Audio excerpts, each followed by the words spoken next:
السلام عليكم، اش اخباركم؟ ان شاء الله تكونوا لاباس وعلى خير.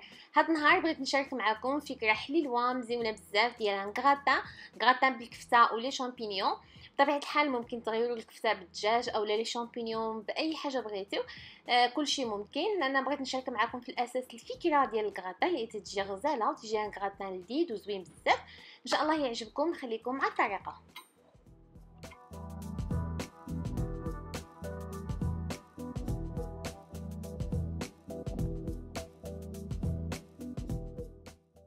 على الطريقه، اول شيء كنشحروا في المقله بجوج معالق كبار ديال الزيت بصيله، تنديوها ونجيبوها حتى كتذبل، كنزيدوا لها مليحه. من بعد كنعملوا عليها قياسنا ديال الكفته، وكنديو نجيبوا ديك الكفته هي وديك البصيله، وغادي نزيدوا التوابل. غنعمل مليحه، غنعمل البزار والعطريه ديال الكفته مهمه لان هي اللي كتلذذ لينا الكفته، وشويش ديال التحميره. كنخلط هادشي كله مع بعضو حتى كينسجم، ومني غادي يدخل كلشي في بعضو وطيب لينا الكفته غنزيد لي شامبينيون.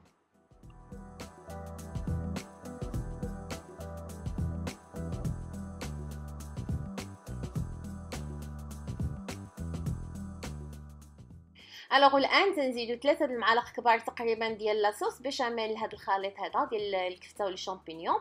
غنديوه نجيبوه على البوطه واحد 2 دقائق د المكانه ونطفيو عليه نخليوه على جنب حتى يوصل وقت الاستعمال ديالو.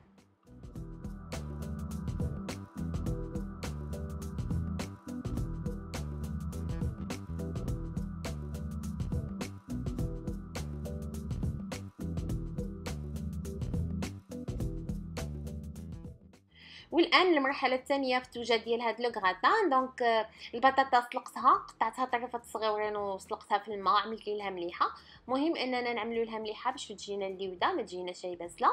وتندوزها في هاد البزاطه هادي اولا ندهسوها بشي فرشيطه. المهم اننا نخرجوها هكا كلها مدهوسه، ما تبقى لنا شي مرصويات. ومن بعد غادي تشوفوا معايا شنو غنزيد على هاد البطاطا باش نكملوا الغراتان ديالنا.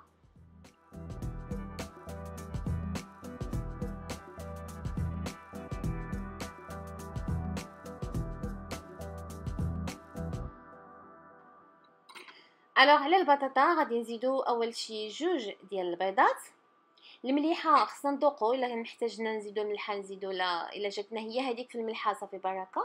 غنزيد البزار الحبق ميبس ومطحون، الفلفله السودانيه هذه حاره، وغنزيد كذلك الزعتر ميابس مطحون، وغنزيد المعدنوس ميبس ومطحون، ومعلقه صغيره ديال الزبده.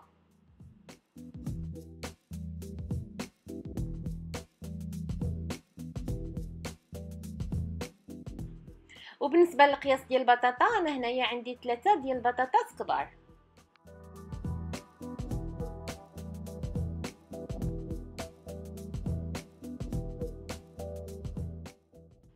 الوغ بعد ما خلطنا ديك البطاطا في بعضها مزيان حتى انسجمت المقادير اللي فيها كلها، كندوزو المونتاج في المول الدائري الشكل. غادي ننزلوا البطاطا بالشكل اللي غادي تشوفوا معايا.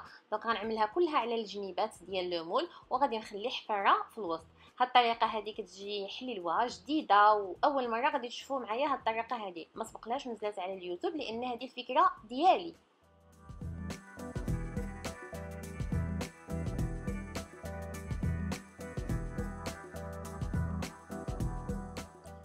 الوغ في قلب ديك الحفيره غادي نعملوا الخليط اللي وجدناه ديال الكفته ولي شامبينيون واللي لذذناه بديك لاصوص بيشاميل. تيجي خليط لذيذ وزوين بزاف. بالحق ممكن تعوضوا الكفته ولي شامبينيون بالدجاج والخضر او اي حاجه متوفره عندكم في البيت، كل شيء ممكن. فوق هذا الخليط هذا غادي نعمل الفرomاج ديال الموزاريلا مبشور. ما غنديرش الفرomاج فوق البطاطا، غنديرو غير فوق الكفته ولي شامبينيون باش يجيني الديكور مزيون.